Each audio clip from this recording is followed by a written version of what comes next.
Video rolling देख के अंदाजा लगा सकतनी कितना खतरनाक और डरावना बा। थोड़ा देर खातिर हरखुआ रेलवे ढाला के समीप अफरा तफरी के माहौल कायम हो गए रहे। सोशल मीडिया पर एक वीडियो तेजी से वायरल हो रहा बा और वीडियो बतावल जाता नगर थाना क्षेत्र के हरखुआ रेलवे ढाला के समीप वो वक्त की वीडियो बतावल जाता जब एक ट्रेन छपरा कचहरी से चल के थामे जाता और वो ट्रेन के चैन पुलिंग कल जाता। चैन पुलिंग के बाद धीरे धीरे करके सभी यात्री उतरे लगाता रही। दौरान एक महिला उतरता रही।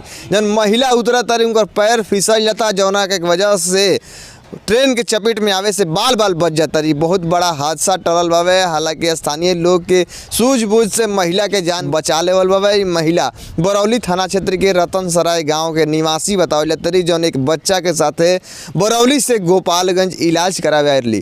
तभी घटना भइल जौन हरखुआ रेलवे ढाला बा ओ जाके घटना बतावल जाता है और ई घटना के बाद वीडियो सोशल मीडिया पर तेजी से वायरल हो रहा बा।